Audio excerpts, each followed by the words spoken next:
Hello दोस्तों, good morning. जैसे कि आप लोग जानते हैं, कल मैं आप लोगों को फ्यूचर कॉन्टिन्यूअस के बारे में बताया, कई तरह का वर्ड। आज हमारा टॉपिक 65 क्लास है, आज 65वां क्लास। इसमें हम लोग फ्यूचर परफेक्ट के बारे में बात करेंगे। अब फ्यूचर परफेक्ट क्या होता है? फ्यूचर परफेक्ट का मतलब है कि किसी भी सेंटेंस के लास्ट में अगर चुका होगा, चुके होंगे, चुकी होगी, या फिर या होगा, ये होंगे, या ई होगी लगा हुआ रहेगा, तो उसको हम लोग फ्यूचर परफेक्ट टेंस बोलते हैं। ठीक है। अब फ्यूचर परफेक्ट टेंस बनाने का क्या नियम है? ये एक तरह का गेसिंग टेंस है, इसका यूज नहीं होता है, लेकिन फिर भी आपको बताया जा रहा ताकि सिलेबस में रहता है, तो पढ़ना तो सब है। तो future perfect continuous, future continuous, ये सब तीनों उतना यूजफुल नहीं है, सिर्फ सिंपल फ्यूचर को छोड़ के। लेकिन फिर भी जानकारी रखिए ताकि आने वाले समय में आपको काम आए। तो जैसे इसमें भी आप कैसे बनाइएगा, इसमें आप बोलिएगा कि कोई काम, जैसे the work which will have done by somebody, or work will happen in past, but work will happen in future, but look like a past। मतलब कोई भी काम जो है आपका, वो किया गया होगा या किया चुका होगा, मतलब कर चुका होगा, लेकिन काम फ्यूचर में ही हुआ है, लेकिन ये पास्ट टाइप का लगेगा। बट लुक लाइक पास्ट, ये हमेशा पास्ट टाइप का दिखता है, इसीलिए हम लोग इसको फ्यूचर परफेक्ट बोलते हैं। फ्यूचर का मतलब तो आगे गया, परफेक्ट का मतलब बीता हुआ चीज। ठीक है, तो इसलिए इसको फ्यूचर परफेक्ट बोलते हैं। चलिए इसको भी जानते हैं कि कैसे ये बनेगा। इसमें आप पॉजिटिव में बनाइएगा, सब्जेक्ट प्लस विल हैव, उसके बाद वर्ब 3, फिर ऑब्जेक्ट। यहाँ शैल भी लगा सकते हैं, कोई दिक्कत नहीं। नेगेटिव में जाइएगा, सब्जेक्ट प्लस विल, उसके बाद नॉट, फिर हैव, फिर यहाँ पे वर्ब 3, फिर ऑब्जेक्ट। यहाँ पे भी आप शैल लगा सकते हैं, कोई दिक्कत नहीं। इंट्रोगेटिव में जाइएगा, विल, उसके बाद सब्जेक्ट, फिर हैव, फिर यहाँ पे वर्ब 3, फिर ऑब्जेक्ट, फिर क्वेश्चन मार्क। यहाँ पे भी शैल लगा सकते हैं। WH में जाइएगा, WH, उसके बाद विल, फिर सब्जेक्ट, फिर हैव, फिर वर्ब 3, फिर ऑब्जेक्ट।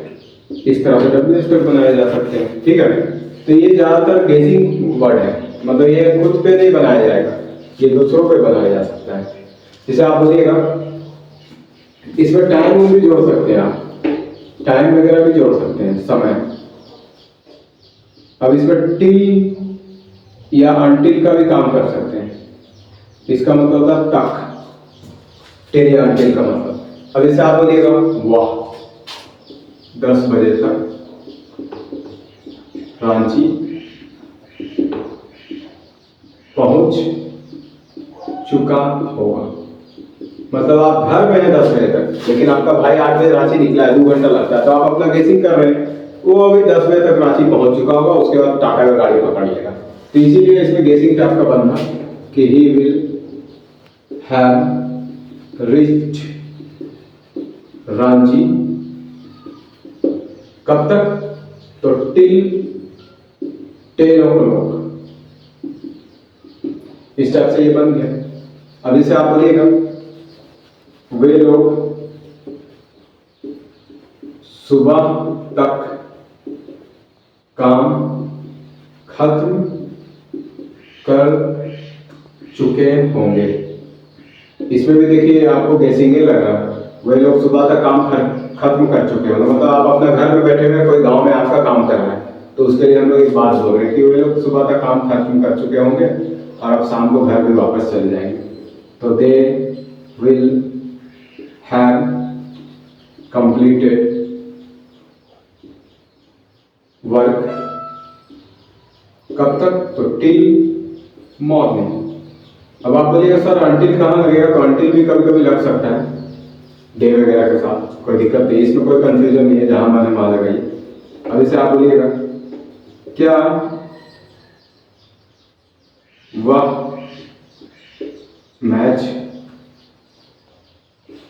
जीत चुका होगा? तो will he have won the match, एक क्वेश्चन मार्क, ठीक है, ये इंटीग्रेटिव बन गया। अब अगर आपको WH बनाना है तो थोड़ा सा WH भी एक आध को बना सकते हैं आप, जैसे आप बोलिएगा वे लोग अभी तक क्या किए होंगे, तो what will they have done now, इस टाइप से बन गया।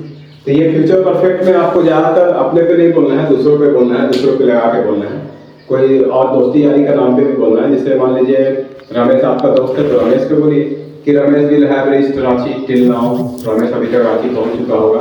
Ramesh will have completed work now, अभी तक रमेश कंप्लीट काम कर चुका होगा। Ramesh will have call me tomorrow, हो सकता है कल मुझे रमेश कॉल कर चुका होगा। इस तरह का बहुत तरह का एग्जाम्पल बनेगा जिसको आप घर में प्रैक्टिस के रूप में यूज कर सकते हैं। वैसे इसका यूज बहुत कम होता है, लेकिन फिर भी सिलेबस के अनुसार इसको भी पढ़ाना है, इसको भी जानकारी में रखना है, तो इसको जानकारी में आप रखिए ताकि आप कहीं भी फंसे नहीं। इसमें भी शैल वगैरह यूज हो सकता है, मैं पहले ही आपको बता चुका हूँ कि शैल और विल यूज नहीं होता है, डबल एल सिर्फ यूज होता है। जैसे आई विल के जगह पे आई, ही विल के जगह पे ही, सी विल के जगह पे सी, दे विल के जगह पे दे, यू विल के जगह पे यू, सी वी विल के जगह पे वी, इस टाइप से यूज होता है। जैसे आप बोलिएगा कि वह रांची पहुंच चुका हो, तो ही विल हम लोग बोले ना, उसके जगह पे he will have reached Ranchi, ऐसे करके ही बोल सकते थे, या they have completed work till morning, इस टाइप से, ठीक है। तो अब यहाँ पे अभी तक है तो यहाँ पे टिल नाउ हो सकता है, ठीक है, टिल नाउ। टिल का मतलब तक होता है, टिल को कहीं भी जोड़िएगा, 10 बजे तक, 15 बजे तक, 20 बजे तक जब भी आएगा तो टिल लगा, ये बनाइए। तो इस पर एग्जाम्पल बनाइए और इस पर प्रैक्टिस करिए, और इस चैनल को लाइक और सब्सक्राइब जरूर करें। Thank you.